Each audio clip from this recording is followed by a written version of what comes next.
Life is all about choices, isn't it? Some things we can't choose, of course, but most of our daily living is a matter of choice. And if we want to grow as disciples of Jesus, the choices we make really do matter. In Romans 8 verse 12, Paul writes this: "We are under no obligation to the flesh to live according to the flesh." Paul is telling us that we have a choice to make. We can either choose to live according to the Spirit, which is the way of God, or we can choose to live according to the flesh, which is following our own desires. So why does it matter which we choose? If we're saved by God for an eternity in heaven with Him, surely our choices here on earth can't impact that. Well, being a follower of Jesus isn't just about what happens after we die. Jesus wants us to follow Him so that we can live a life of joy and peace here on earth too. Jesus says in John 10:10, "I've come so that you may have life in all its fullness." And that's as much for the here and now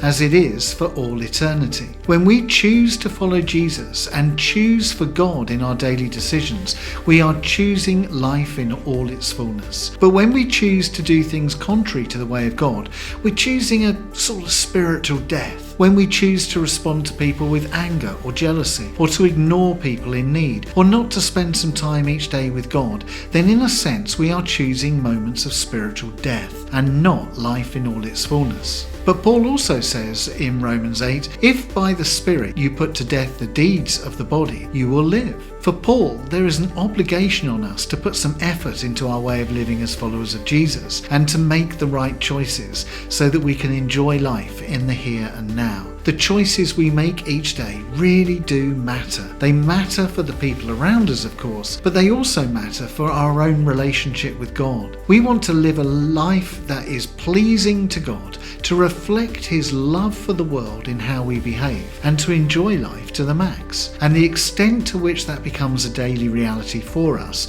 comes down to the choices we make.